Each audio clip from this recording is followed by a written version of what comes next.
Cybernation Uncensored.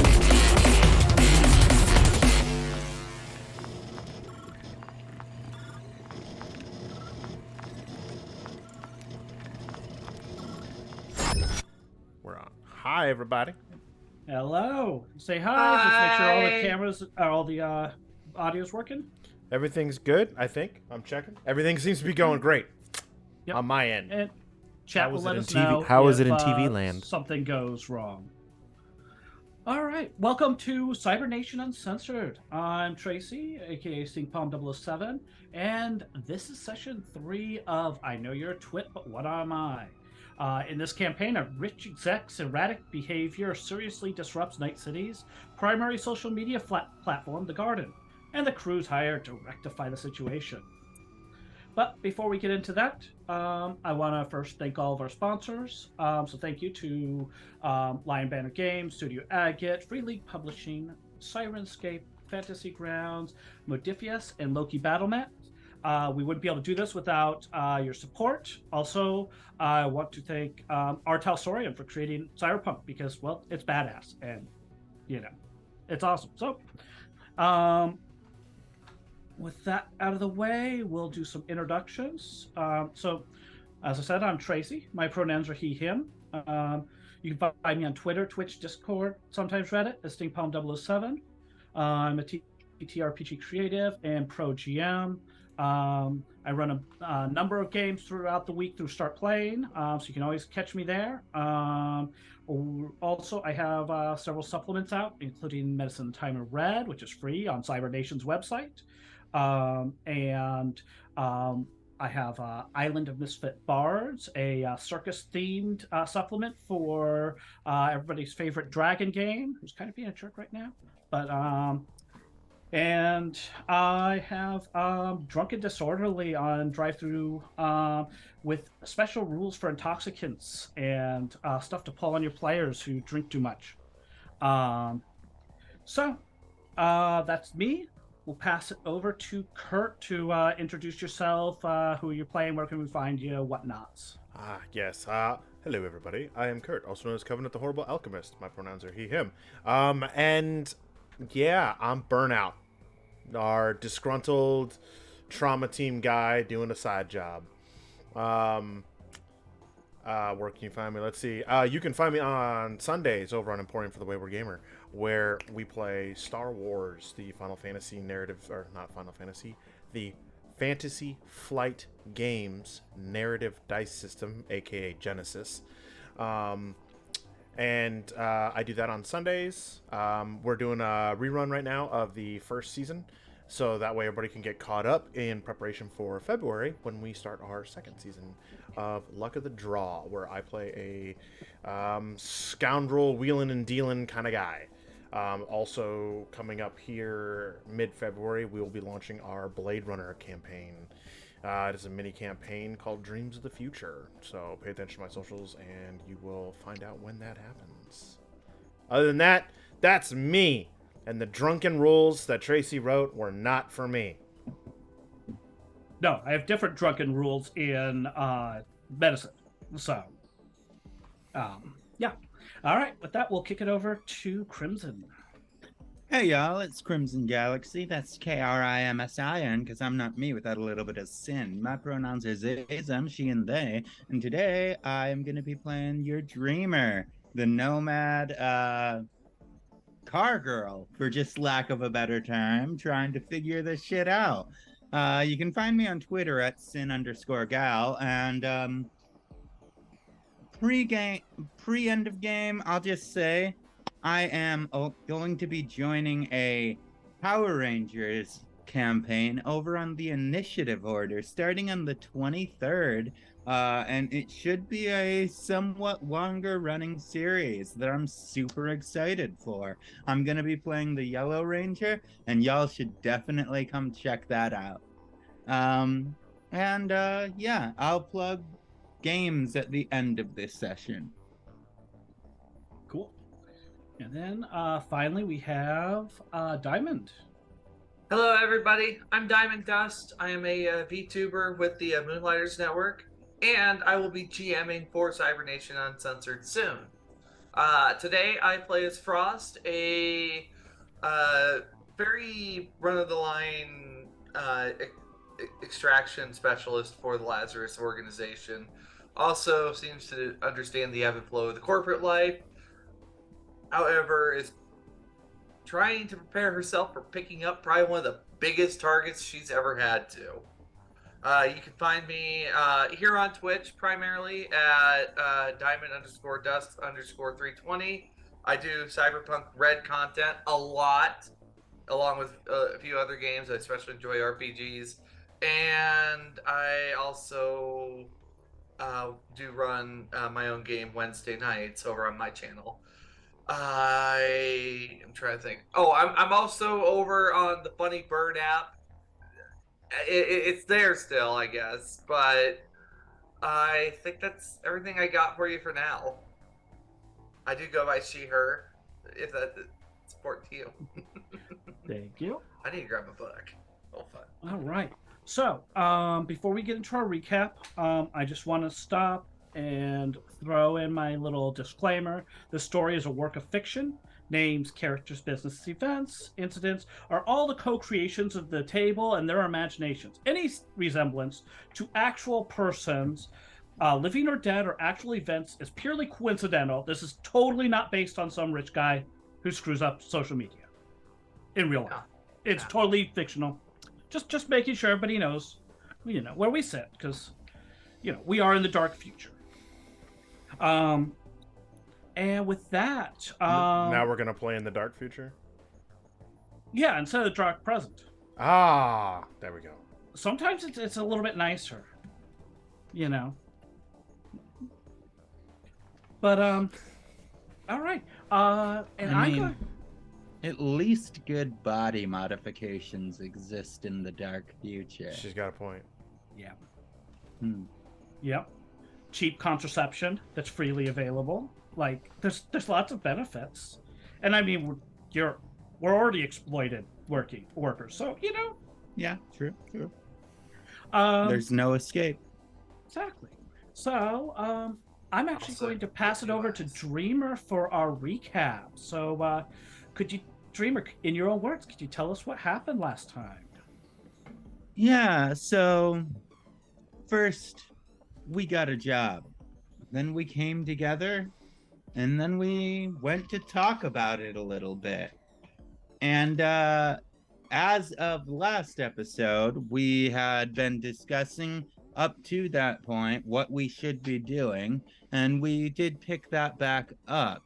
We had then ultimately decided on Burnout and Frost going to go see UR's doctor, where I went to just hang with Pseudo and make sure that the person that they were meeting up with from the web didn't try to murder them. And honestly, that guy was a fucking... Oh my god, I don't know where to begin with the person that we met up with. We didn't get much information, but we did get some video footage, which I believe Pseudo is going to be breaking apart and analyzing before the next session. And when we then, oh my god, he tried to offer us to hang out with him and watch videos for the night. And thankfully we got a text from Frost to give us an out to get out of there, because that would have been whew. And then when I got back to Frost and Burnout, we had learned a lot more information about from the doctor. From the doctor, they explained some stuff that they think might be going on. And there could be a couple of different options, but it looks like UR might have some either top secret or highly experimental, possibly both tech getting installed into him, but we're not entirely sure that's the case yet. It's just like a big mystery, and we're trying to figure all of this out before we actually go after him, because we don't know how powerful he is right now, and it could be us walking into a death sentence. So we just want to keep checking our bases before we move forward with the plan, just to make sure we don't accidentally die. That sounds about right. All right. So, we left off. Basically, everybody, you had rounded everybody up. You were dropping people off for the night. And, we were going to move on. But before you drop everybody off, as you're running around, everybody's still in the car. Pseudo gets a notification on his phone, and pops up and shows you you are apparently has started tweeting again. Not tweeting, messaging, posting on the Garden, the fictional social media platform. Planting. Yes, planting. Actually, on his schedule, it's referred to tending the garden. But gets a notification and shares with you UR's latest proclamation, which says, effective immediately, all misinformation and lies are prohibited on Ziggurat platforms. We will not tolerate falsehoods being spread. Do your research and check your facts before posting, or you might lose your account. I'm appointing a manager of unbiased speech curation who will oversee Ziggurat's response to misinformation. Consider each and every one of the 3.2 million regular CityNet users in Night City put on notice. That is so fascist. It's freedom of speech. No, that's the opposite. That's not how that works. I don't really ever post on the Garden for much, but like I just kind of watch this dumpster fire, and this is getting a little more entertaining day by day. Matter of fact, that's exactly what Burnout tweets in response to that. Is just a gif of a dumpster on fire. Yes, you repost. I want to. Would it be possible to see that on my phone, then go into UR's tweet database, and then just like retweet the ones that are unfactual and link to the articles explaining how it is untrue? Let's absolutely possible when you get home. Probably not best while you're driving. Let's not kick a hornet's nest. Let's not kick a hornet's nest. Actually, that might make because he might send a strike team. So, but we've got you. I'm just one woman. Yeah, but you're an arsenal. Exactly. All right. So, one other thing that you get while you're heading home before everybody gets home, Diamond, you can email confirmation email for your interview tomorrow morning, 9 a.m. with Mo McNutton. Mo McNutton? Mm-hmm. And also, there is a request in there to send over your resume and references. Oh, all right. So she's gonna kind of dig around in her files. I wish Pseudo was here maybe to do this. And she tries to wipe what she can that kind of tracks like her last location, leaving it like so it's just at her current cargo container, not anywhere else. And she sends it off in return. Cool. All right. Mo McNutton. I need to take a note of that. Ba-da-ba-ba-ba. He's loving it. And, oh my gosh.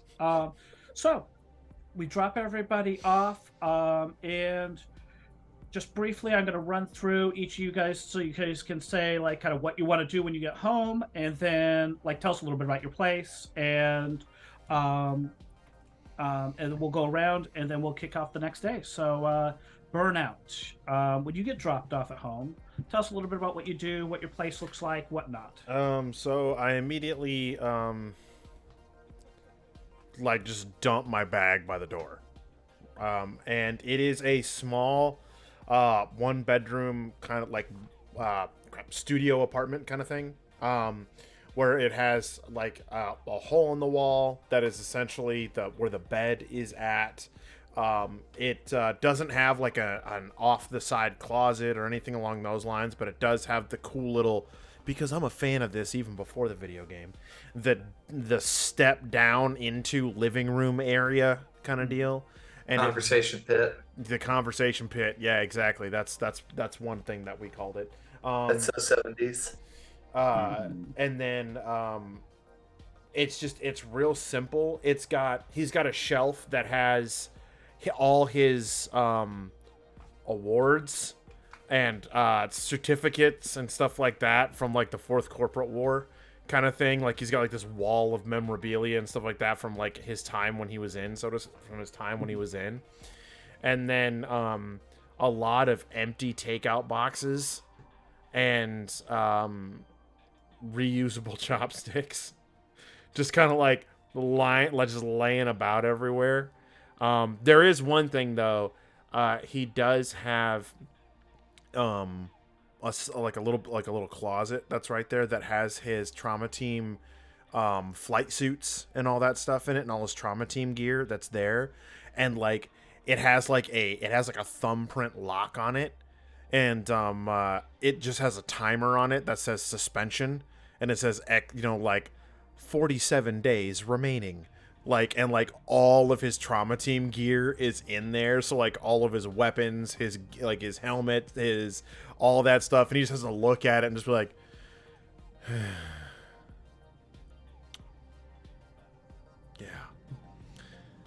yeah. He sits down to his computer and basically calls up a buddy that he still has working there, and tries to do a little bit of background info on UR and what he can find out, like the questions that I had DM'd you and whatnot. And then he takes a shower and he crawls into bed butt ass naked, because that's how he sleeps.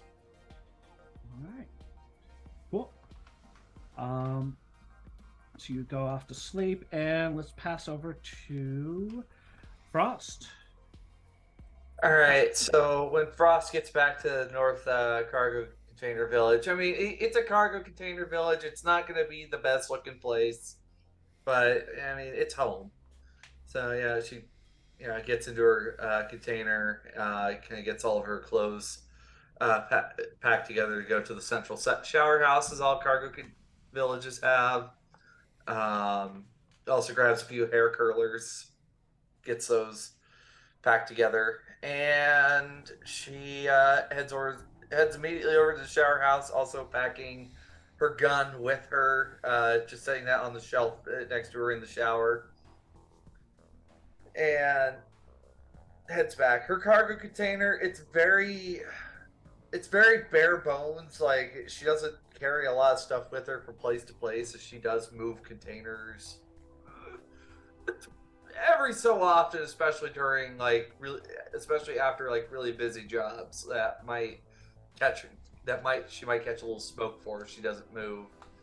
And she has a binder full of like ELO cards. She has a headset for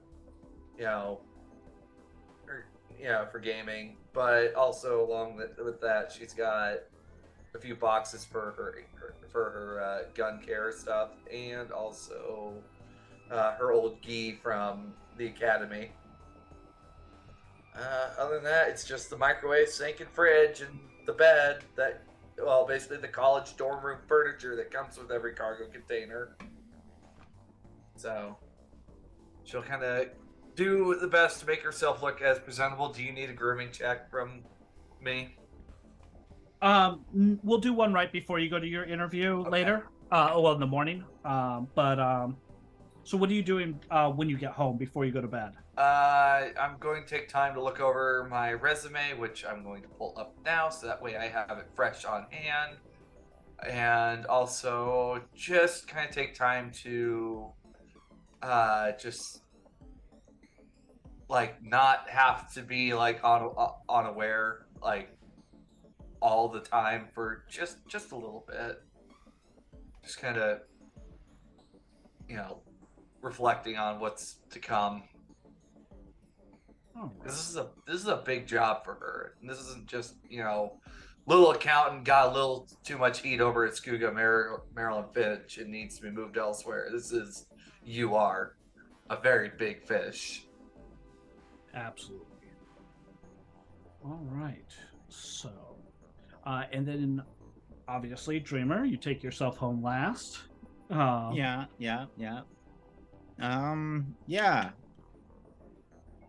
Sorry. Okay, so yeah, when I'm on my way home, it's also gonna be in a storage container, but I don't think it'll be in the same area. I don't think it's gonna be in the northern side of town. I don't really want, like, I don't think that that's what Dreamer would have. But legit, when she gets back, she literally steps out of the car, opens up the container, and drives her car into it, and then closes it behind her.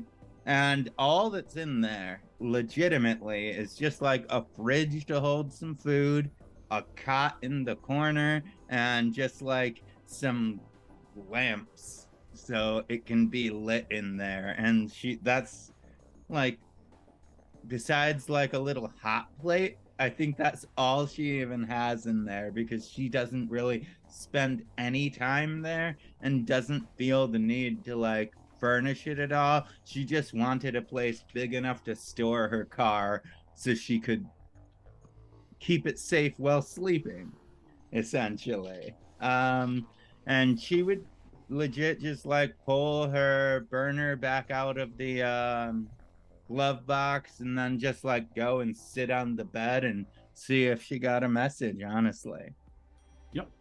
Yep. And you got you did get a message back, and you got some information. I'll leave that up to you whether you want to share it or not. In fact, for the audience, all the players get checked in with at least some sort of information source, and all of them receive something. But I am allowing them to decide when and how to share some of their intel. So you all go to sleep. You guys wake up in the morning, and what time do you usually get up? I think Burnout was on a later schedule usually, right? No. Burnout's an early riser. He's like an up before dawn kind of guy. All right. So you might be the first one up. When is Dreamer and Frost getting up in the morning? Frost's sleep schedule just varies from job to job, and she's pretty much used to it. Like, especially with Lazarus, they teach you sleep when you can, but don't get comfy. All right. So she'll take advantage of being able to sleep at night since she's able to at this time, but she'll be up and polishing up in the morning. Cool. Dreamer? Yeah, I don't know. I think Dreamer doesn't wake up particularly early, but also not super late either. Probably around like 10, 9 or 10 is typically probably when she gets up, because she's not a distracted person. She just likes to get up and drive around, so. Nice. All right. Well, then we will actually start with Burnout, because you're probably the first one up in the morning. It is Monday morning. Oh, great. Yeah, best day of the week. Oh, yeah. Last day of the week for me. It's Monday morning, and what are you doing this Monday morning, Burnout? I'm opening my fridge to see a fridge full of condiments and no food. how embarrassing. And then I don't know. Like, I'm trying to think. Like, would we all have the infamous burrito vending machine in all of our rooms? Probably. Right, No? not the cargo containers. Probably not in the room, but probably close enough to go get one. All right, I throw on like a pink fluffy robe kind of thing and like walk out of my room to go to like the burrito dispensary and ensure that I get like a good burrito, not any sort of bad burrito. And then come back and basically check my messages in my email and get ready to meet up. I text I text Dreamer to see whether or not she's awake, knowing full well that she's not. Not yet. Not yet.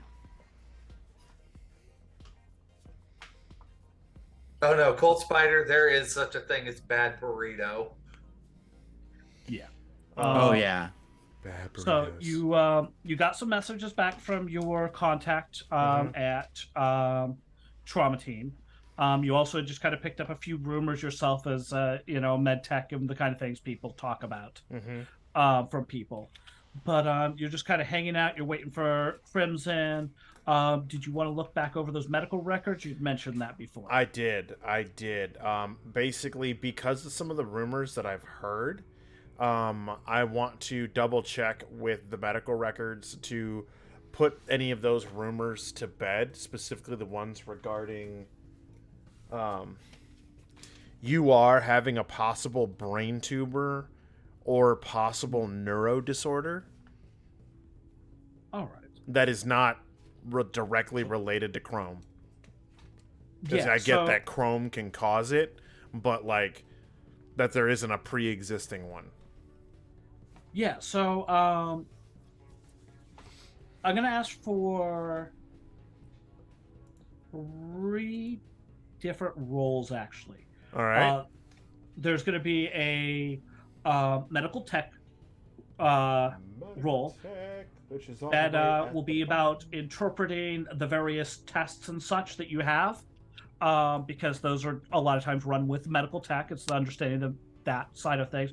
One for cyber tech. Oh no! Oh no, honey! Oh no! I got a 1. Like total. Total Wow. 1. Well, the war with RNG continues. All right, so do a cyber tech and then also a deduction. All right, cyber tech. Yeah. Again? Oh my god! Oh my god! Again?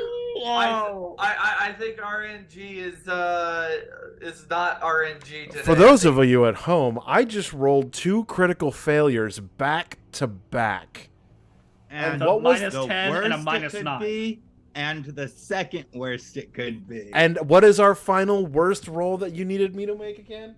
Oh, that would be deduction. Deduction. All right, let me see here. Deduction. Okay. That is a social? No, that's a... What? That what's is normal? education. Twice is coincidence, but 3 times something's up. Right, that's a deduction.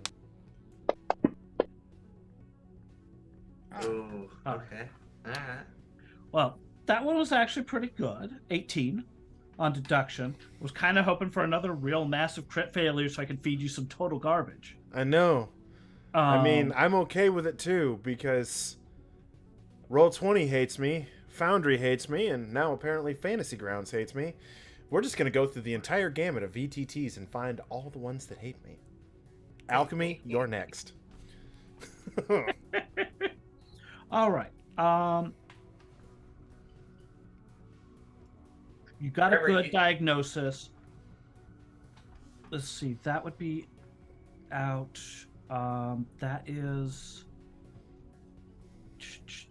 All right. So, some of the things that you're seeing, just so you know, so we can talk about some of the symptoms. UR has been showing symptoms: headaches, nosebleeds, passing out, erratic behavior, They've also been showing some manic behavior, but Kim tells you, and the records verify that's actually kind of normal. Yeah. Gets into things big time when they get into things, like the Church of Elvis, and then they get out of things. Wait, do we have that on record that he's a member of the Church of Elvis? Yeah, that's official canon. That's known history. Former member, I believe. Well, yeah, it's disbanded, but yeah. Let's see. Also been you have most of these symptoms, the self-report ones, are not coming from UR because UR won't go to the doctor. They're coming from Kim. They have also been showing an itchy rash, and there's a mention of a lot of repeated emesis. Emesis? Yes. That's the fancy word for throwing up. Got it. So that medtechs don't actually have to write up like vomit. Oh, okay. That's probably an infraction that I get because I would write vomit. Yeah. He spewed all over. Yeah. He blew chunks the size of softballs. Anyway. And there goes all the viewers. Oh man, I'm sure glad I ate before today. Yeah, exactly. So, you're not doing so good on these things, but these things, diagnosis. I'm still really hungover right. from the day before. That's what I'm going with. You are really hungover. And so, like, the more technical things, the cyber tech, the medical tech, like those are really like, they're not clicking with your brain right now. You got to wake up some more and maybe get past your headache a little bit. But I start looking for purple flavored crayons. It's all good. But the symptoms that you're looking at, because you got a good deduction, which is used for diagnosis. Mm-hmm. You think that there could be some radiation poisoning going on here. Oh. Headaches, rash, throwing up, passing out, those are all symptoms of low, moderate level exposure to radiation. Heartburn, upset stomach, constipation, diarrhea. All right, got it. Yeah. Rats? Yeah. I mean, obviously, take the one that coats and boom, it'll get rid of your rads, right? Right, exactly. So, that's kind of what you're picking up on, is that there's something going on there. It looks to you like there might be. It looks like some of the reclaimers and such and nomads that you have occasionally dealt with that came out of the hot zone. All right. Well, that's definitely not good. Okay, so possible. Okay, hang on. I need to bust out my legal pad because this is how I keep notes. All right. Okay, that's jiving with something else that I learned. Okay. Oh.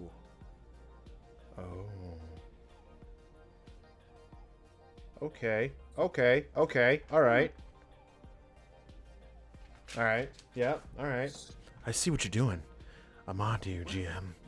I'm on to you. Of course. All right.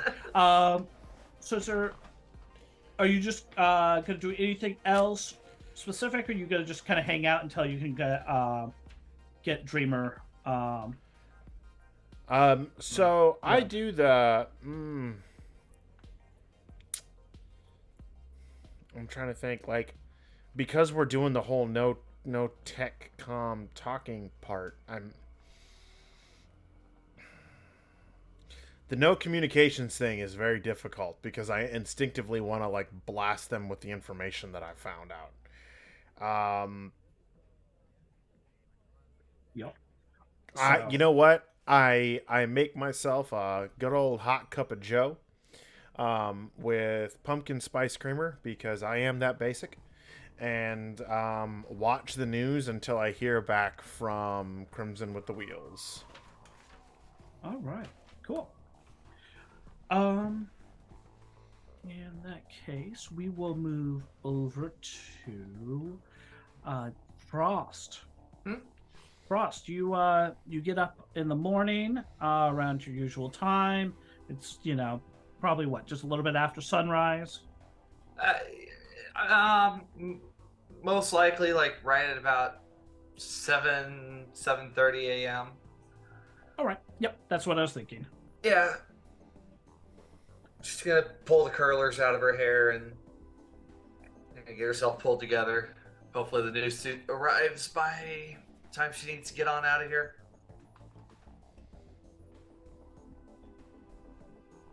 All right. Remind me about the suit. You just in ziggurat colors to leave an impression. Yes, you asked Mama for that. It's like blue with it's like white shirt, pale blue jacket. Also, something that's going to really make me blend with ziggurat decently. All right. Well, honestly, ziggurat colors are pretty ugly. What? Mostly green and that orange thing that they do sometimes. Am I colorblind? Do I have my color contacts in? No, sorry. Don't mind me. Go on ahead. I'm just a little concerned if I'm not looking at this correct. I'm referring to the ads that you see in the various official sources. Oh, okay. Their color scheme is pretty obnoxious. Because I was looking at their main logo here. I'm just like, okay. So probably white with maybe just that pale blue that's like on their main ziggurat. All right. Yeah, so you get a cornflower blue jacket and pants to go with a white shirt. It arrives from Mama. It arrives. You have a 9 o'clock, so it would come like right about 7:30, like right when you're waking up. Somebody's knocking on your door. Thank you, Layla. She gets up. Can hear a few bones crack in her body. It's probably a little bit cold. Or actually, what time of year is it? Well, let's just let's say it's I didn't even think about that. Let's drop it in April. Okay, so I mean, Oh, it's still a little chilly as she gets up and cracks her back, shoulders. She comes to the door. Yep, you answer the door. It's just it's a courier, and they're like looking for Frost. She hands over a 40 Eddie tip. You were not here today, okay? All right, thank you very much. I did not see you. Bye. And Bye. Takes off on a bicycle.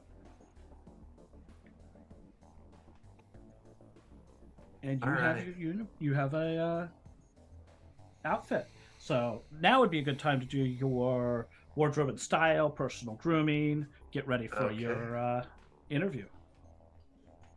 All right, so I'm going to be just adding 2 to both of these just because RNG, this is not looking very favorable for us today. So my wardrobe and style check. Okay. All right, so 15. All right. All right, solid. And with +2, that's good. And +2 here. All right. So 11. 11. That's not bad. Did you have Chem skin and tech hair? No, but I have light tattoos. Light tattoos go for wardrobe and style. Okay. But 11's sufficient. You're not looking bad. Makeup is not her forte, but she does put on just enough to, it's noticeably not normally Frost. She's usually very, blank-faced. Yeah. So, you get yourself ready, and then how did you want to head over to Ziggurat? It is located in the upper marina. It is on the bay, kind of the northeastish side of the Upper Marina. I mean, it's not too terribly far. Am I able to hop the bus to get over there? Yeah, you can catch. Let's see. Remind me, where are you located? It's going to be northern New Westbrook. If I remember, Yes, it's the North Cargo Container Village. Yes, that's not a terrible area. Yeah, you should be able to hop some mass transit to get down there. Yeah, I imagine NCTC's probably got buses running through there, especially with N54 being in the area. Mm-hmm. Yeah. There's enough corp stuff there that like they need their employees to get in there. Yeah, and it's not combat zone. So yeah, you hop the bus and you make it there fairly uneventful. I am going to put all 5 of my points into threat detection, though, just to boost my perception. Yep. Awesome. So, when you arrive at Ziggurat, the Ziggurat HQ is a large building of steel and glass. It is shaped like its namesake, a ziggurat. It goes up and over and up. It has a flat roof. And if you ever watch our VODs, it's the building that's on the VOD thumbnail. But in front of the Ziggurat HQ is I would call it a park, but it's really like you can't go play there. It is more of a like a statue garden, but it's an area of concrete that has stainless steel geometric shapes and structures built into it. It has a rim of basically short short rectangles essentially that are benches for you to sit on that go around the outside with some stairs that go down to the middle. There's a big circle, a sphere in the center that has like a cross of metal like across it. So if you looked at it from top, it'd be like an axe on top of it that like mounts it to the ground. There are, they're kind of these actual like in some places skulls, these like somewhat digital looking skulls that are like half coming out of the ground there, and even in some places upside down triangles that are like mounted into the concrete and stand upside down several feet tall. So it's very geometric, made out of mostly stainless steel. It absolutely would be like a skater's dream come true if Ziggurat security wasn't around. That sits out in front of the corporate building, and then as you kind of head inside, would Kim actually be out at this time, doing her morning walk or whatever? No, Kim was out at 7 a.m. Oh, okay. All right. She does Japers. 7, noon, and 5. She's like up early. Okay. Yes. All right. Well, I'm going to go ahead and go to reception. All right. So you walk into the Ziggurat building lobby, and the inside, everything is either white, chrome, or glass. Everything. The walls are white. They have those panels that are about 2.5 foot wide, where there's like little indentations that kind of demark panels. They're split about halfway, mid-height, horizontally, and then like the desk where the reception's at is made of chrome supports with glass top. There is no drawer. There is no paper in sight in this place. Everything is digital. There are tablets mounted into the desks and things like that. There are, but there is like you cannot even see like a shred of paper like at the reception desk. In fact, hey, give me a perception check. Regular perception, so you get your bonus in there. Yeah, let me scroll up here so that way I can get to it.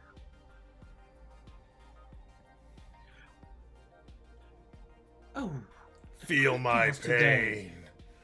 Yeah, kind of just a little All right. overwhelmed by everything. So let's see, 3 plus 5, so it's 8. There's just a lot in here. This is probably Frost's first time being in Ziggurat. Mm-hmm. Yep. So you come up to the receptionist. The receptionist sitting there in just kind of a charcoal gray suit, and is like, "Welcome to Ziggurat. Can I help you?" Oh, sorry. Yes, first time here. I'm Weiss Erickson. I'm here for a interview with Mo McNutton. All Is right. it McNutton or McNutton? I just want to get names right while I'm coming in. McNutton. McNutton. Okay. All right. So, she goes, "Okay, just a moment. Can I see your ID?" Yes. She goes and she fishes out just her city ID and also her Lazarus ID.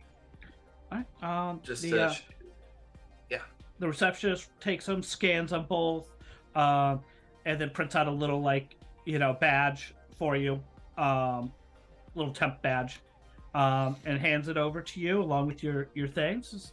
All right. HR is right over there. First door on the left. And good luck with your interview. Thank you. With that, she's gonna head over to HR's waiting room, I guess. Yep. And so one thing you notice is the little temp badge you gave is black with white lettering on it. The receptionist had a white badge with like a little red box in the bottom corner and black lettering. Visitor badge. And so you head over and you get over to the door she pointed out. You notice that the door also has a black label with white lettering on it. And like as you approach, then like the little light next to the door for the scanner just like beeps even before you get to it, and the door opens up. All right. So badges are associated with different. She's just gonna take a note that different badges are associated with different offices. Okay. Interesting. And you step in. There's another, person there who says, "Oh, if you're here for an interview, just take a seat, and somebody with you in a moment." All right. That she'll just calmly take a seat. Her phone is shut off. Like there is, like she's basically gone dark. Nobody's gonna be able to contact her for a little while. So you're looking around the place. Just in the HR area, everything again is still white walls. The tile is white. There is, all the desks are this like chrome, legs with like glass tops. You don't see any personal items at all. No purses, no paper. There's no drawers to the desks. The separations for the ools are just frosted glass with chrome, little posts that hold everything up. After a few moments, a person comes out, and they have they look like they're kind of wearing like a pompadour or something. Have a white jacket with rhinestones on it. But otherwise look like business attire. And they come over to you. They come out and they say, "Miss Weiss." Yes. Come with me. I am Mo McNutton. Nice to meet you. And Pleasure to meet you, Mr. McNutton. offers a hand. She gives a firm handshake. Come this way. You follow them, and they lead you back into an actual office. you notice that as you walk through into the office, that the name on the office, Mo McNutton, is Vice President of Human Resources. And they would have a blue box in the corner of their... Oh, a vice president. Okay. All right.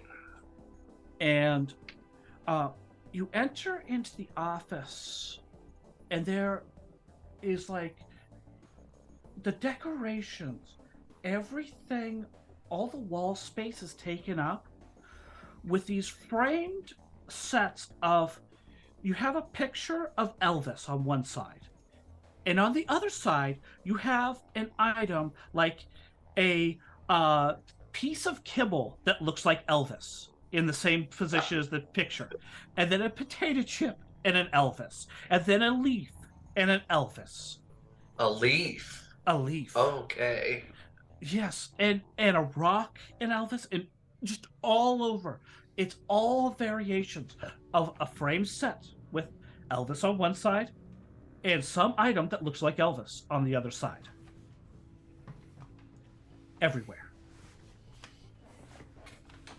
And you sit down, and Mo says, "Oh well, welcome to Ziggurat. So you come highly recommended. I've seen your resume. So why don't you start by just telling me a little bit about yourself?" Well, I'm Weiss Erickson. I am I suppose for starts, I am a daughter of some of the higher ranking execs with the Lazarus group. I primarily have specialized in corporate acquisition and also do protection for special clients from time to time. I do carry a degree in business, and I prefer to keep things very professional up front and put all personal things aside when I am here at the office. Oh, excellent. All right. Well, yeah. Looking at your resume, you're clearly very qualified. And I'm sure everything on your resume is accurate, because we take anybody who lies on their applications out back and shoot them, then throw them in the bay. I kid. Oh, We'd okay. never pollute the bay. I mean, it's as bad as it already is, but totally understandable. It's very beautiful out there, Mm-hmm. so we wouldn't want to ruin that. So, Frost, here at Ziggurat. Frost? Oh, sorry. Weiss. She did not say Frost. Yeah, I said Frost. Like outside, like the very few people that she works with refers to her as that, it will put her on like high alert. Sorry, that was in my notes, and so yeah. She did not say that. Weiss. Yes. Here at Ziggurat, we are a family. And it's important to protect family, don't you think? Well, of course. Well, we would like working at Ziggurat to be more than just a job. It's a community, a family, a way of life. We struggle day in and day out to protect our community, to protect our way of life. And I know that you are more than capable of protecting. But Weiss, what I really would love to know about, please tell me a little bit about your relationships with friends, with family, those things that you love enough to protect. So, my relationship with my family, I suppose I do. If you guys have that kind of culture here, I might be willing to, kind of blend the two together. But I tend to keep family and business very separate. But with my family, I have gone great lengths to make sure that they are going to be okay, even after I leave the house. I mean, of course, mom and dad are getting a little bit old. And of course, my friends, I mean, I'm always willing to swing a few extra eddies to make sure that they get fed. And also, I want to see the best not only for myself, but for my entire department as a whole. All right. Well, that's the kind of team spirit we really like around here. And she continues on with a number of questions, and I'm going to break from you for a minute while you're being grilled in the hot seat there, and jump over to Dreamer. Actually, no, it's 4:00. Why don't we do a brief break, bio break, and then we'll come back, jump over to Dreamer, and see what Dreamer's up to. So, chat, we'll see you in just a few minutes. All right. And mics are hot, right? Yeah. Mics are I think mine's room temperature. Yeah, definitely. Wait. I've just been like you're muted, taking Kurt. light notes. Wait. So, we're just gonna gloss over the fact that Frost is openly admitting that she's the daughter of the execs of Lazarus. We're just gonna gloss over that, right? Are we just gonna? We're just gonna like. It sets some proof. It does.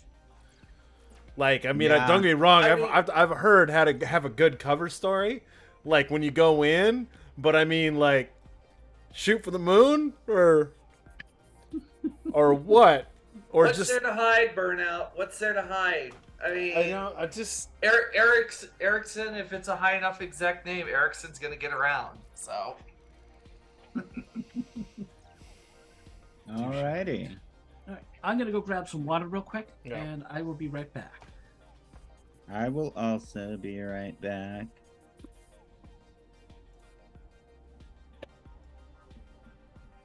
Actually, should I be right back or should I just stay right here? I mean, that's up to you. Huh. Yeah, I'm gonna try to smoke a quick cigarette. Also, on top of that, she is trying to weasel out of having to keep working in the family business, if you will. But Fair. it pays. Yeah. I know, but when you're off the books, most of because like with Frost, she's been very open about it. She's off the books, and that she's been open with it with you guys. And it can only get you so far.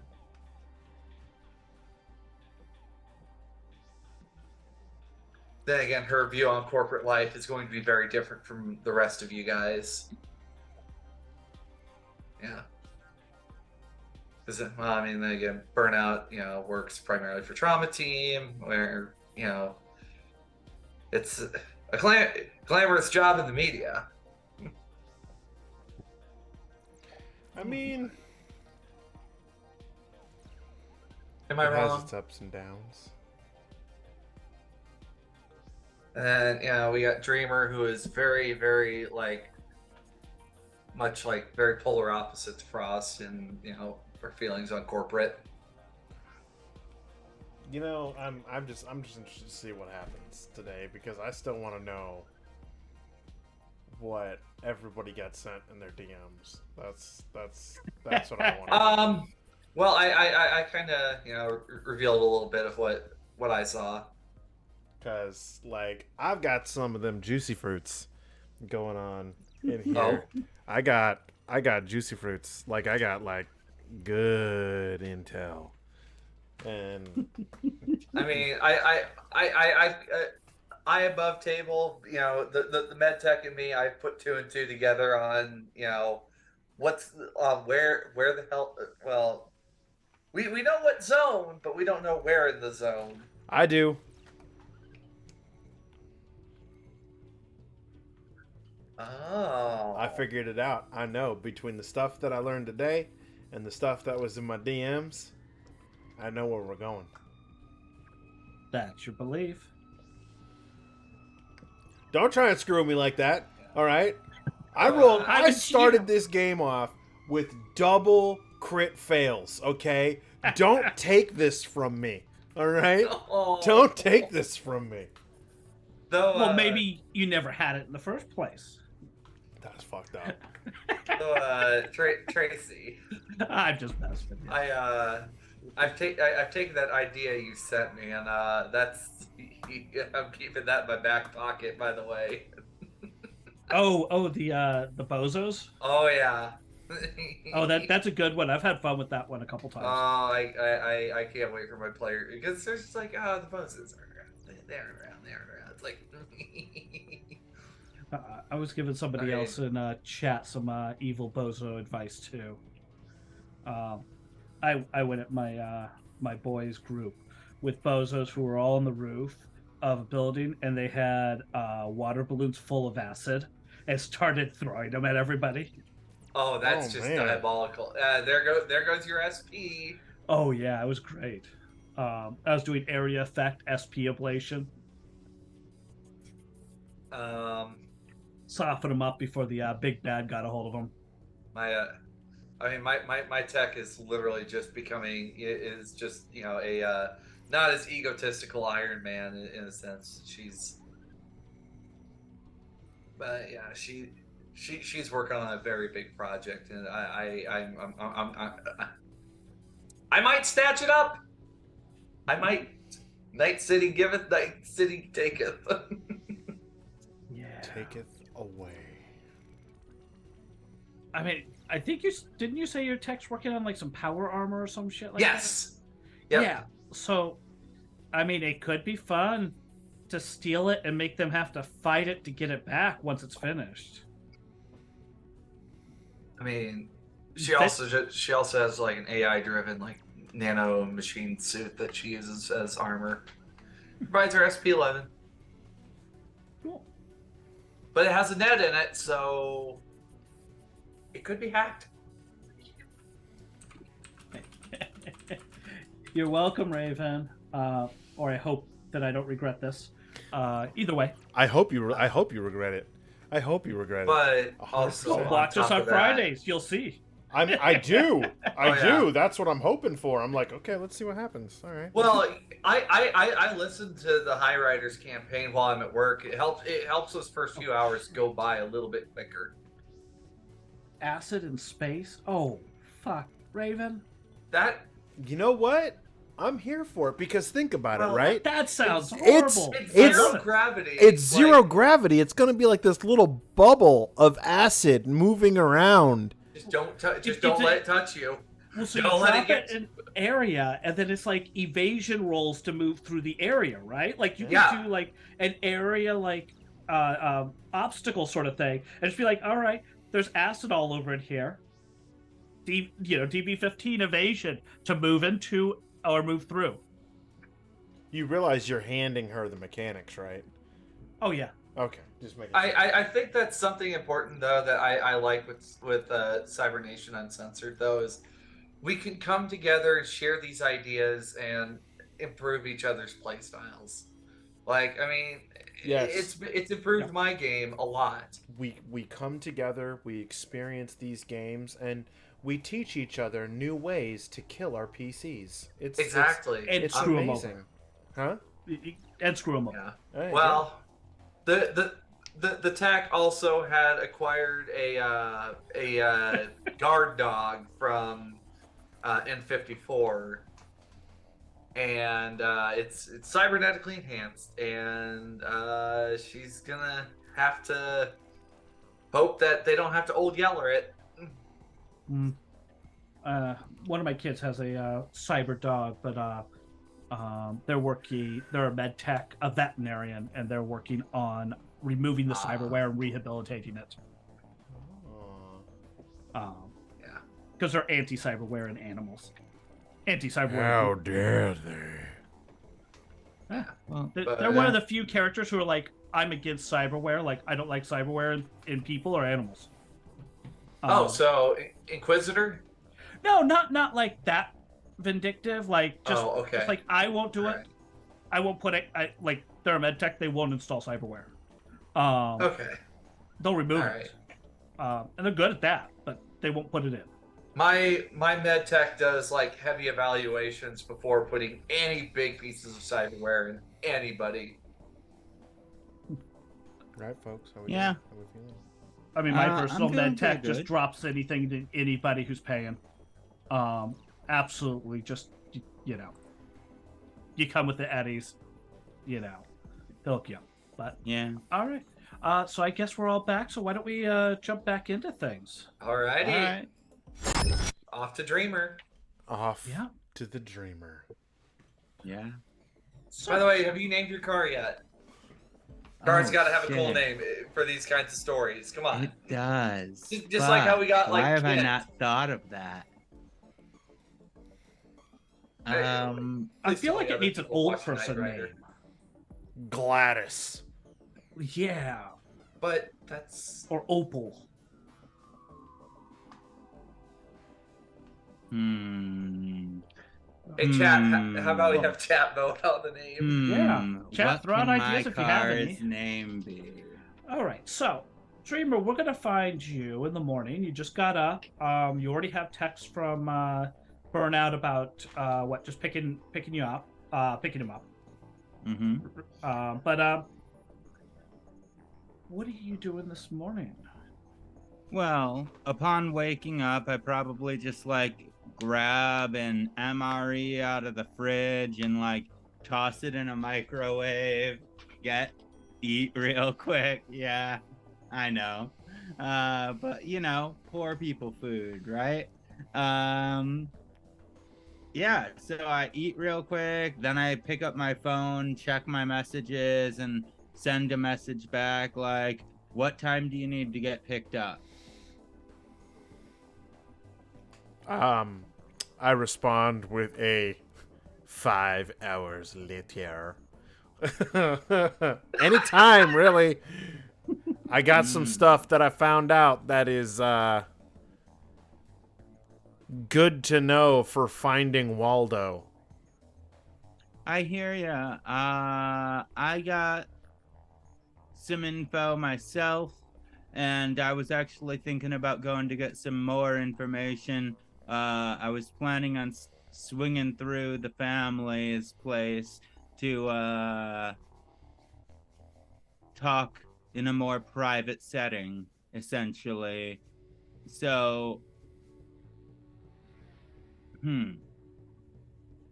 Like, this is just a string of text messages. Burnout, Like, Burnout just like points his phone at his shotgun, takes a picture of it, and then sends it. What are those people? is that a threat? Question mark. No. Shotgun. Riding shotgun. Oh, yeah.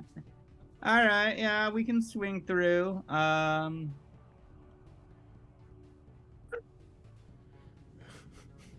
Sure. Diamond's losing it. I'll swing Diamond's that way. losing it. That sounds good. I'll pick you up first. I've worked with you in the past, so if you don't mind going to coming over to the family's place, I'll vouch for you so they don't freak out. And if you don't mind that, does that sound good? I'll bring drugs. All right, that'll work. All right, so yeah, I'll just like hop in the car after I'm awake and everything and just swing through to pick up Burnout.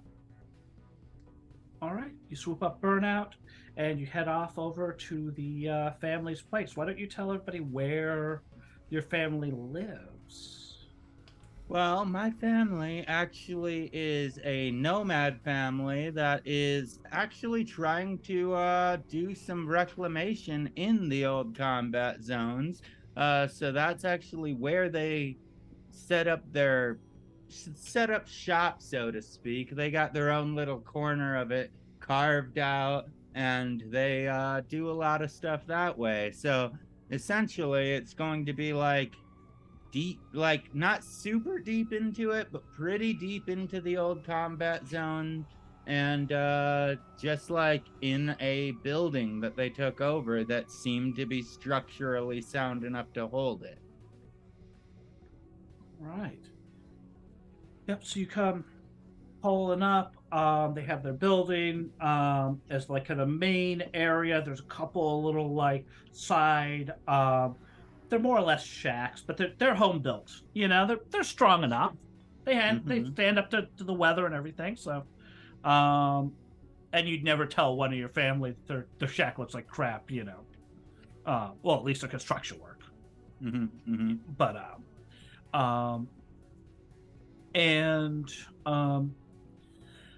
so there's that. There's a couple cars sitting around, and you know, there's the big pile of scrap that you guys aren't getting rid of because it's not even worth. You know, just came back with people and was tossed aside, and it is. You got up maybe 10ish. You picked them up. You're probably looking at about 11, 15 or so when you get there.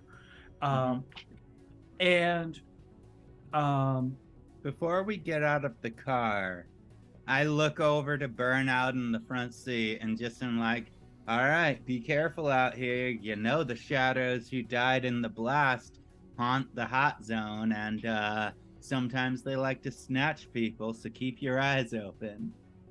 Burnout just holds up like a box of morphine vials, right? And and he just kind of goes, "This keeps the demons away." Cool.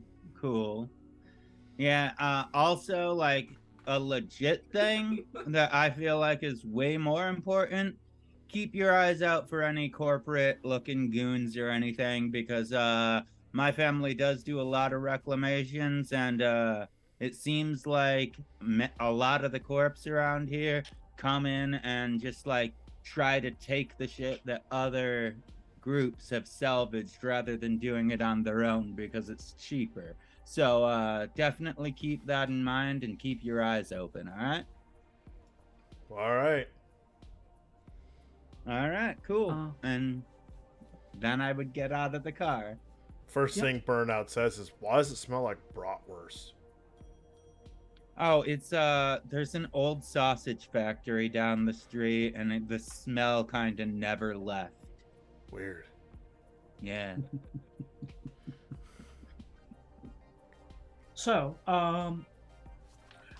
give you a little bit of history with the hot zone in this world, just so people know. The hot zone, of course, was formed when Arasaka Tower was bombed with a small nuclear device. The official story is that Arasaka used an area denial weapon. A lot of people think that Militech probably did it themselves. People who play 2077 have seen another version of this, and people who've read the Firestorm books have heard a different version. So, you know, you can take what you will from it, but it has wiped out this area. There's a lot of ruins even 20 years later, and it's never quite gotten cleaned up. It takes a while for that. So early in the recovery, Night City Council came up with this hot zone recovery plan, which they started. As with all plans, they didn't finish. And the first stage was to knock down all the big skyscrapers so they wouldn't fall on things. So they paid families like yours, Dreamer, to take down these buildings. They pay by the floor, how tall the building was, for it. They ran out of money after a little while and just stopped paying, and didn't tell anybody they were going to stop paying. So your family still believes they owe a lot of money, the city council does. Technically, that's not true because Night City Council wrote a law that says that those debts were void. So they don't count anymore. Yeah, but if you don't inform the people that the debts are now void, then are they really void, or are you just pulling some corporate babble talk? That's just business, baby. Government babble talk.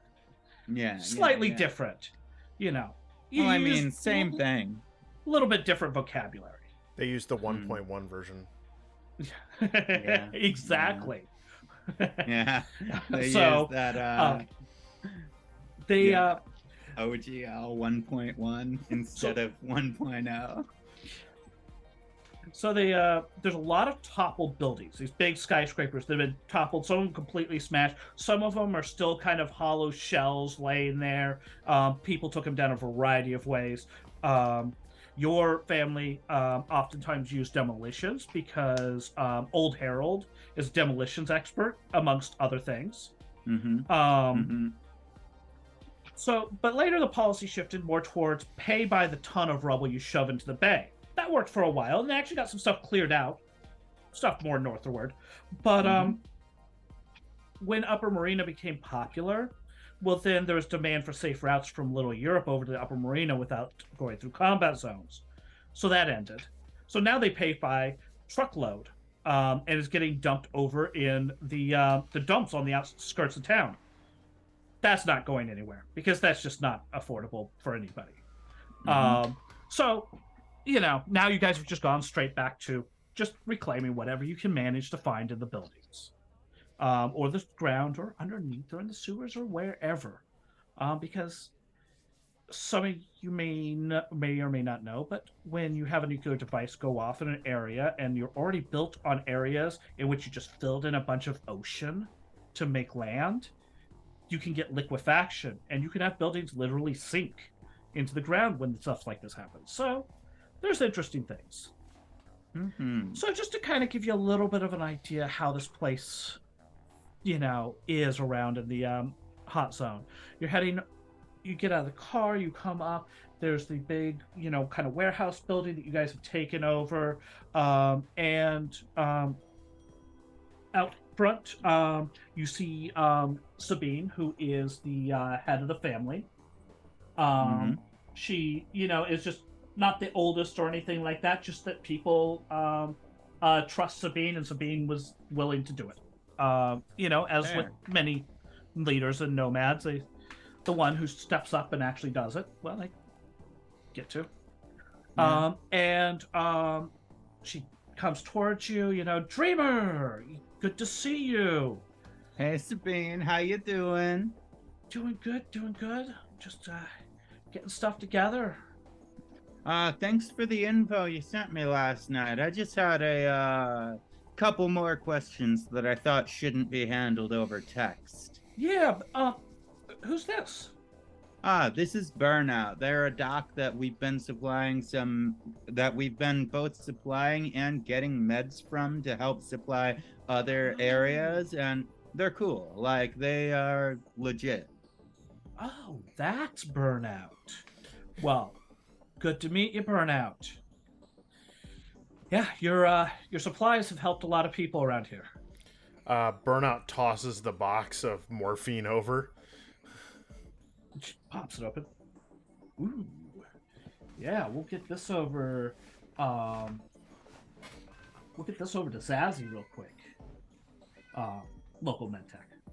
Yeah. Or not quite medtech. More like Ripper not even doc. quite not even that, like more just the person who has paramedic skill. Because you don't have a real formal like medtech or Ripper in your family. Your family's fairly small. Yeah, it's not a lot of people, just like maybe less than 100 altogether. So yeah, you mostly rely on Zazzy to fix up basic stuff, stabilize people, whatnot, and then if needed, you guys go out to for other services. She invites you inside. Much of the family's inside, kind of hanging out. People are working on cars and fixing up various, things they've scrounged out of the hot zone. By the way, thanks again for Lucille. That baby purrs. Oh, she's a beaut. Yeah. So, I guess my main question of interest is like, have you heard any rumors about or facts about anything that may have been recovered from the hot zone that may have been like really highly experimental or top of the line or anything that may have gotten lost during the Corpo Wars that maybe have been discovered and traced back to Ziggurat and UR. That's specific. That is specific. That's it. Thinking. Love it. Yeah, just like any tech that may have been discovered that went missing is essentially what I'm asking for. Well, I don't know about Ziggurat. So I've heard tell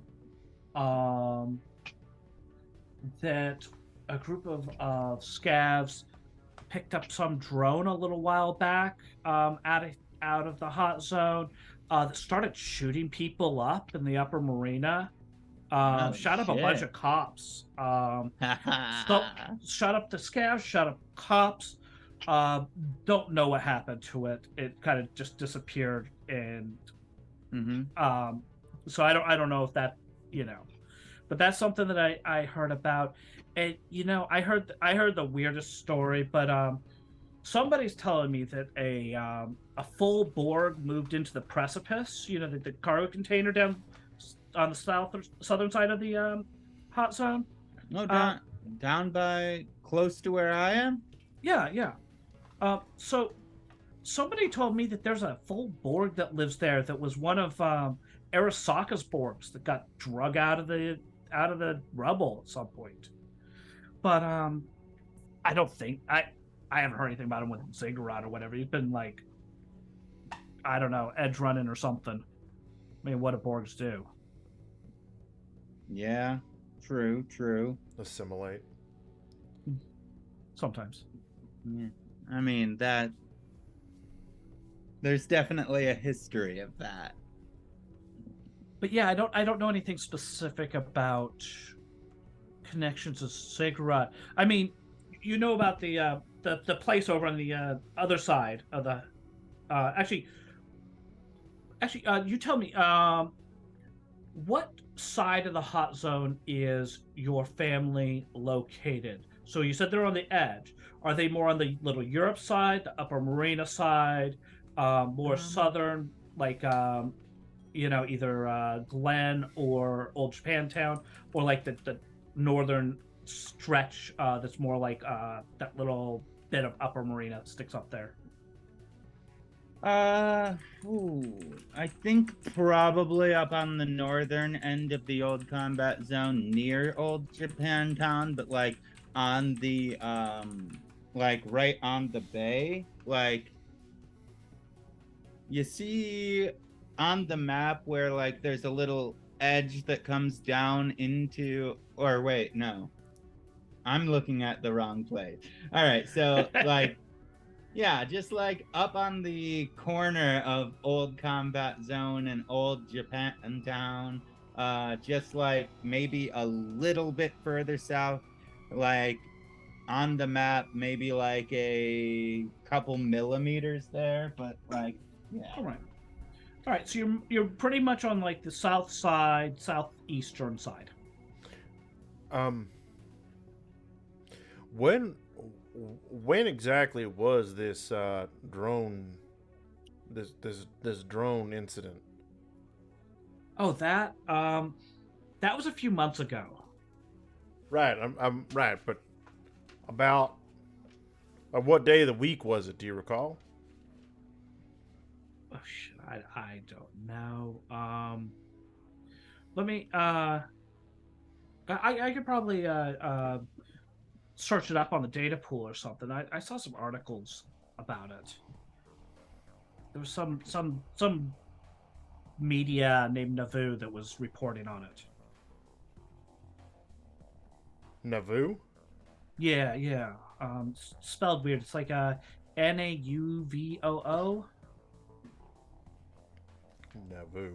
All right then. But can I run a search on my agent to see about them? Yeah, give me a library check, and don't crit fail this time. Listen, okay. I mean, if you want to succeed, obviously. I have zero. Wow. Just, listen. You just can't win today, Kurt. I can't. Fantasy Grounds has not been nice today. Okay, All right, not bad. 12. Yeah, I mean, you get a basic article about this drone. It's written from this guy named Navu, and it basically says that it was a few months back. There was a big ash storm. It came out. It was shooting up stuff. Apparently, it was some sort of Arasaka drone that went crazy when somebody tried to connect to it. There's kind of like this love story overlay on it. The person's claiming that this was a soul-killed person, and they reunited them with their husband. And so there's like this kind of like gushy, love story overlaid on this mass murder. And I'm immediately like, I'm ignoring the bulk of that, and I'm looking for day of the week, an approximate time. Day of week, it'd be like a Tuesday. It was early morning. It was about 6:45 a.m. Okay, never mind. We get +2s. Oh yeah, we still had a bunch of those. Yeah, you right? guys should be using 7, those. so that makes us up to 12 altogether. Let's see. Yep. We were. So Is many that what we're at? +2s. Thank you, Raven, because my dice Thank rolls you. will need them. Yes, Every you should use them every single time. One. Yeah. So, listening to all this information, Burnout just kind of goes, all right. So here's what I know in conjunction with what you're talking about. Supposedly, there's an exec from Ziggurat that's meeting at the edge of the hot zone near the upper marina Monday and Friday at 10 a.m. and 4 p.m. Whether that's a drop or not, I don't know. Also, you know anything about that? Where is that? So, what if you look at a Night City map, and it doesn't matter whether it's Rider Cthulhu or the official one, from the upper marina, there is a road that comes down into the hot zone at kind of a diagonal. So it's heading, northeast, southwest sort of direction that stretches into the hot zone. At the very end of that road, that's the location that you were getting Kurt. Okay. So I kind of like do my best to kind of point it out to him, like on a handy dandy map that they may have laying around. Yeah, and Sabine's like, "Oh, yeah, Dreamer, this is what I texted you about." Like, oh yeah, yes, that's the Ziggurat warehouse. They buy a hot zone scrap. Yeah. I do have that info. Yeah, they buy good salvage. Between 11 a.m. and 3 p.m. We don't really go there, so it just kind of slipped my mind because they're like really good at negotiating, and we want to get a little bit better prices. So sorry about that. But yeah. the important thing is they have a warehouse there. Oh yeah, definitely. So if our boy is going missing into the hot zone, but we don't know where, that's a good place to start looking. That is a really good place to start looking. You're definitely right. If we know that it's a Ziggurat facility, whether it be warehouse or not, it's the only lead we got going on to it. And apparently, and he flips through his agent some more. How far is that location from his address in the high rise in Upper Marina? It's not terribly far. Ziggurat HQ is right on the bay. It's on that little bit of the bay that kind of comes in from the north there. and his high rise is just a couple blocks over, a little bit more central into the upper marina. And as you see on the map, this is not particularly far. Distances are kind of weird with this whole thing because Yeah.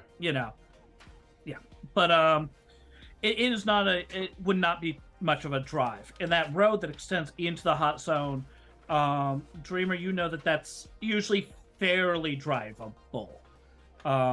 They built the warehouse there so they could get stuff in and out sometimes,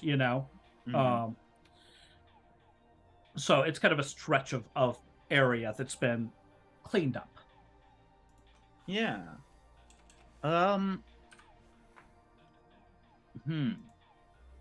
Is that name... Sorry, I'm looking at my notes. Is that name pronounced Rach or Rake?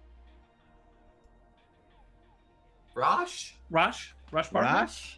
Oh, yeah. Okay, Rosh. I'm bad at pronunciation sometimes. Sorry. It's all good. Yeah.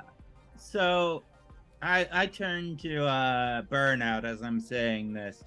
So, there is a rumor that is searching the hot zone for Rosh Bartmoss because Bartmoss had the original code. Well, there's rumors that Bartmoss has the original code for Datacrash to restore the old net, which is really interesting, and that's definitely something that I want to talk to Pseudo about, because I know that's right up Pseudo's alley.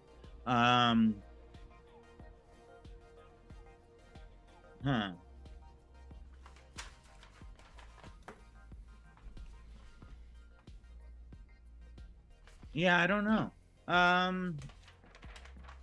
Fuck. Is there any more other information you might have to give? Because I'm drawing blanks on what else to ask. What I uncovered, this is all what I figured. This is all what I got from my contacts at Trauma Team, and then just a couple things that I heard, which are kind of lining up with what you've been hearing. One, I heard that UR has GPS turned off, with the exception of Fridays from 6 to 9 p.m. But, it shows him, according to our data, it shows him moving around, but hitting frequent night spots. The bar, the restaurants, things along those lines. But his GPS is only ever active for those 3 hours, which I have a feeling might have something to do with wherever he's at. He's expecting that is going to be where something bad might actually happen to him. Past that, I was able to get his home address. I got a little more information because I had them run a trace on all the execs that use Trauma Team.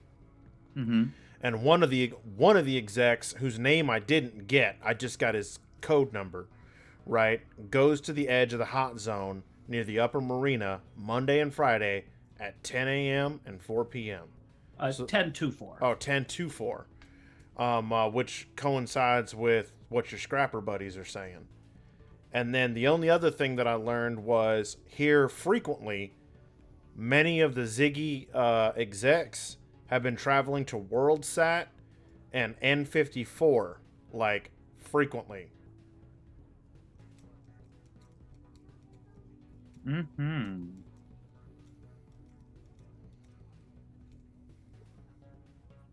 Sorry, writing this down. It's all good.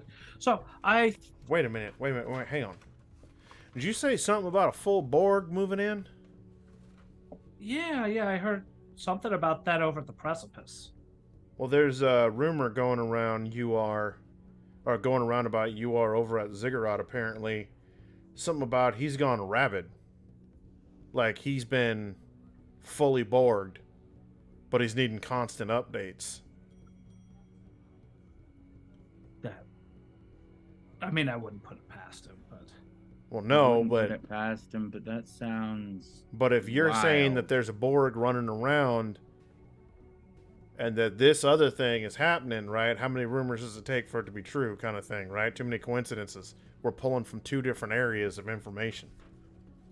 I mean, it could just be entirely possible that he hired on,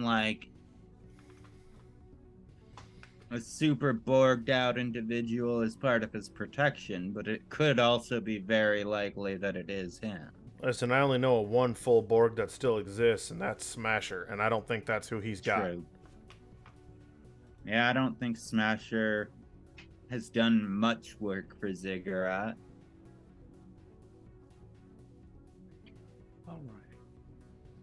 Hmm. So, I'm gonna cut from you guys and jump back over to Weiss, and kind of finish up there, and then we'll see where we end up. So, Weiss, Frost, you are there. You're talking with Mo. You've gone through a number of questions, several overly personal questions, a couple that probably are illegal to ask if we were in any other time period. But it's Night City, so. And you kind of like are finishing up, and she says, well, Weiss, I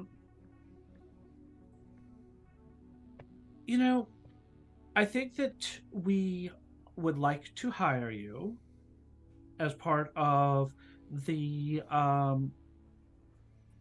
secondary security detail for UR, as well as potentially as a float for the security department.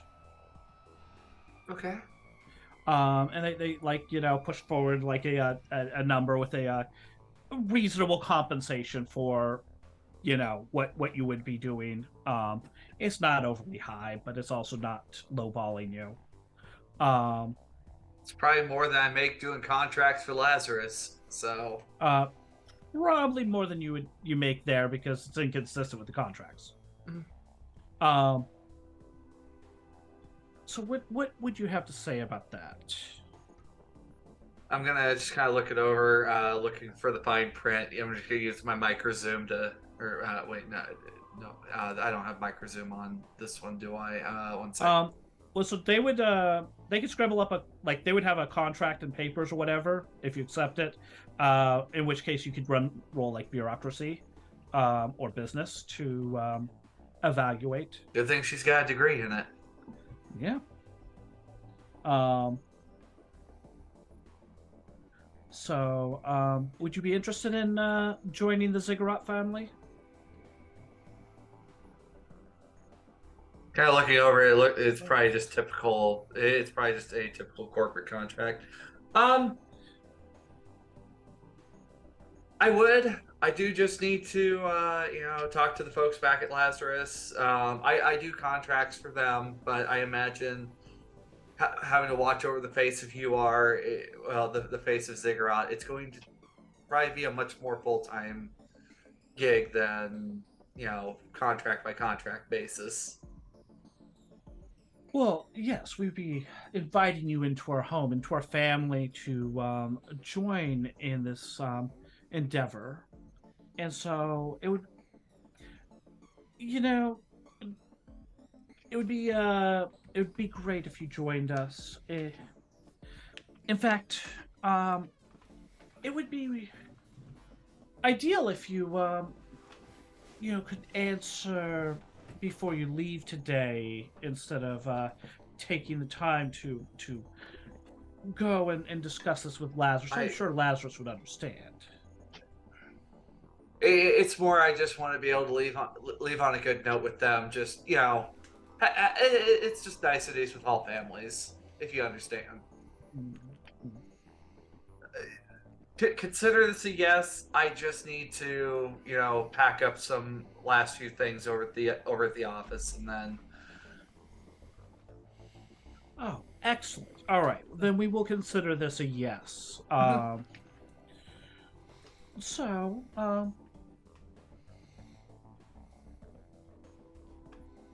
well then, that is most excellent. Why don't she stands up and she said, "Why don't you come with me for a moment, before you leave today?" Of course. Also, I see you all are a fan of the king around here. As she gets up, remembering how Mama refers to Elvis as the king. Oh yes, he is fantastic. I mean, who doesn't love a piece of kibble that looks like the king? I mean, this is my favorite one over here. It's a Buffalo Things piece. Looks like the king. Much better than the kibble corn over here that looks like the king. See, they really got the hair on the Buffalo Things. So, what is this that you need to show me before I head out? Come with me. And she walks down like one of the comes out of her office, walks down one of the little aisles between the ools. And as you're walking through, give me a perception check. Oh, sure. I mean, there's security stuff and whatnot around to see if 17 plus 5, so that's 22. Yeah, 22. Yep. So, yep. You're spotting the cameras. You're catching, the basic security measures like that. You also are noticing none of the desks have drawers. There is no paper in the place. There is no personal items.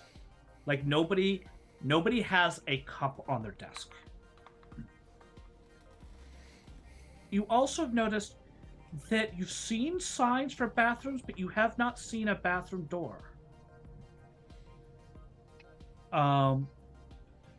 And she walks down one of the aisles and is walking towards basically just a dead end. And comes up to the dead end. You notice a little plaque on the side that has a little red box. And she swipes her card and a door opens up out of the panel, just matching the wall. And there's a passage behind it. Back there, it is not white. It is not totally clean. It is just industrial, gray, unfinished roof, that whole thing. And walks back there. Come. Mm-hmm. And the door closes behind you. It's just, Ziggurat, we do not like to put the unpleasant things in life on display. So we prefer that our security stay as innocuous as possible. Glad to see it. And we also prefer that, any of the other unpleasantries in life just kind of stay out of the way of our business and important work. And they lead you. Can I use a human perception check? Something doesn't feel right. Yeah, go for it. Like above table, like getting walked into a room like this, something does not feel right. Yeah, your solo nerves are going off for sure. You're like, I'm about to be executed. They about to snatch your brain. Adding 2, by the way. Adding 2. All right. So 11. All right. I mean, she had an air of intentional mystery about this. So you're not picking it up as like, oh, I'm trying to hide that I'm being mysterious about this, but like on guard. But yeah, like there's something going on. You don't have much more than that. And she kind of takes you back into this room, and it actually is it's set up like a kind of like a dojo, like a training room. There's another person in there. Training facility. Okay. And she says, here, I wanted to give you your new uniform. Oh, lovely. And I just tossed it in Discord chat for you. And There's a person standing there in front of you, Blaine, who is dressed in the lovely uniform. It is a straight white uniform, just with the security patch and a Oh, black tie and a security type hat. And she says, "At Ziggurat, used to this style. So yeah. we do feel that it's important to for people to express themselves. And so, as such, we feel that it's part of your freedom of speech to express your individuality through your dress. So we do allow you to wear black ties, navy ties, and white ties." Honestly, that's a pretty fair selection. I don't try to use too loud of colors. 14 piece Flair would get you fired here. It is. And she says, "Okay, now, come over here. I'd like you to meet Blaine. Blaine will be your direct supervisor, and will train you." And Blaine's like, "Hello," and kind of comes forward, hand out to shake. Weiss. All right. She shakes his hand. And I would like you to make a human perception roll at this moment. All right. Going to add 2. So it's gonna put me down to like 10 dice. All right. So 11. 13. That was actually a personal grooming. Oh, did I roll? Okay, I grabbed the wrong one. You My look bad. great. You do look good. Oh, okay. I mean, your All hair right, is so nice. adding two. All right. 12. I got a feeling this is leading into him going to go immediately for a grapple. So yeah. And you guessed it. He goes for a grapple. So I need to use my evasion against his grapple. Actually, grapple is brawl versus brawl. Oh, brawl versus brawl. Okay, all right. I didn't know if, with Aikido if it did anything for that. Right. No, but it gives you your extra moves. Should you qualify for those, like your iron grip or whatever. All right. 17. All right. So he goes in for the grapple. Now, since you beat him out on this, and in this case, because we're doing it kind of narratively, I'll give you the option of either evading it or grappling him. I'm going to go ahead and return the counter grapple. Not assisting him to the floor. Just very much I know what you were doing. Don't try me. I've done this a few times. He goes in for the hand. He grabs your forearm. You know where he's going with this. You flip it around, and before he knows it, you have him. You're behind him, and you have like his arm, like up and behind his back and twisted, and you're like, "No, I got you." And Mo Nice attempt. Mo looks at you and says, "Excellent, excellent. Thank you. That's all. We wanted to do our pre-employment test. Of course. And give you your uniform." Well, then I would hope to see you tomorrow morning, 7 a.m. sharp. Of course. I'll go put in my letter of termination to Lazarus, and I will see you in the morning. And yeah, they give you no, they'll probably give you a badge tomorrow, because they'll make you come in and check in, and then so but they had to make sure you're dressed right.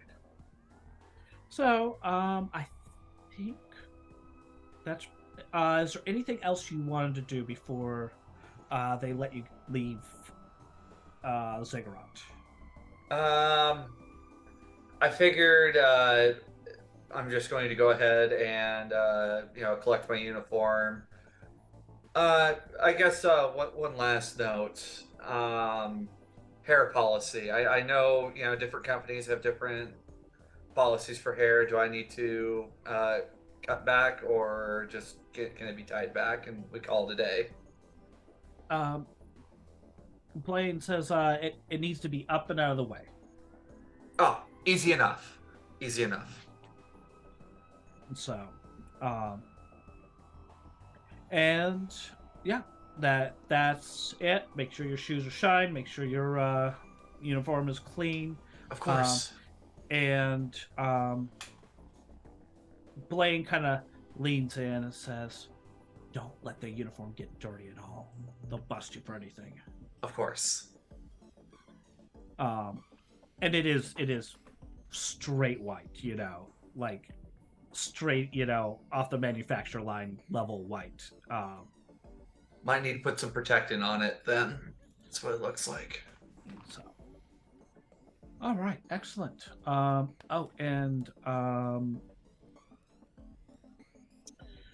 There's no open carry of weapons in the facility. I can manage that. May I use a personal choice of weapon, or do you have standard issue? You may use a personal weapon, but it cannot be visible. Easily concealable. So, many of us go with the hidden holster. And he pops his gun out of his side for simplicity. But yes, if any of the execs see a weapon, then they It makes them nervous. I understand. Mm-hmm. So, excellent. Well, then we will see you back here tomorrow morning. I'll be looking forward to it. All right. So, I think at this point we will probably cut for the session. You guys are looking like you're maybe aiming towards heading to that warehouse in the hot zone, and Frost has to meet with a handler, and Pseudo's probably either obsessing over video or sleeping. Guess you'll find out when you get all of them. Alrighty. All right. Well then, thank you everybody for joining us here today for, I know you're a Twit, but what am I? We're playing every Monday, same time, 12 p.m. Pacific, 3 p.m. Eastern. And we will go around the table with our outros. And let's start with Crimson. You're on mute. Mute gods are appeased. I always mute. Yes. Hey y'all, I'm Crimson Galaxy. That's Krimsin, because I'm not me without a little bit of sin. I've been playing Dreamer today. Just trying to get some more info and setting up a plan. It's been pretty cool. You can find me on Twitter at sin_gal. And as for the games you can find me in later this week, tomorrow you can find me playing the Squid Menace over on twitch.tv/AlecAzam. And that is a 5e homebrew, just like fun game where we're trying to cure one of the party members of a curse that was placed on them, and it's just like really lighthearted and fun. So if you're into that vibe, check it out. On Wednesday you can catch me playing Things from the Flood over on Party Wipe Games, and this is, I believe, episode 8 of season 2 coming up here, and so we only are gonna have about 4 episodes left of this one, and who knows, we might keep it going for a 3rd season. On Thursday you can catch me playing 12 over on Horde of Tales. That's XII Roman numerals at 11 a.m. Pacific time. And on Friday you can that season finale was last week. All right, so yeah, that's what I got for you this week. And thank you very much for having me once again. Awesome. All right, Diamond. Hello, I'm Diamond Dust. I was playing Frost, a corporate solo, trying to get a leg up in her industry while trying to complete this job. And hopefully she is going to be able to survive what's to come. I will also be over here on Twitch most other days. At some point, I will also be starting a series here on Cybernation Uncensored. I run Cyberpunk RED also every Wednesday night. You can catch me here, on Twitter, even on Discord. Please feel free to bother me. I kind of got no life outside, what I do here. Same. Kurt. Hi, everybody. I'm Kurt, also known as Covenant the Horrible Alchemist. You can find me here on Mondays, where I am Burnout, doing Burnout things, handing out pharmaceutical-grade drugs at the low cost of tell me a rumor. Let's see, past this, you can catch me on my own channel, sporadically, streaming various video games and talking ttrpg topics. And on Sundays, you can catch me doing Star Wars, Edge of Empire, Luck of the Draw, Shadowport Adventures, on Emporium for the Wayward Gamer. Follow my socials for the links. Past that, I already announced upcoming projects. Who knows where you may find me next. Awesome. All right, and I am Tracy, or Stinkpalm 007. I've been your GM for this fantastic crew, and you can catch us again next week, noon Pacific, 3 p.m. Eastern. You can also catch me on High Riders Fridays, 8 p.m. Eastern. And I've already mentioned all my projects. I'm also a pro GM over on Start Playing. So if you're looking for a GM, you can always hit me up. And that'll conclude session 3 of I Know You're a Twit, but What Am I? We'll be back next week.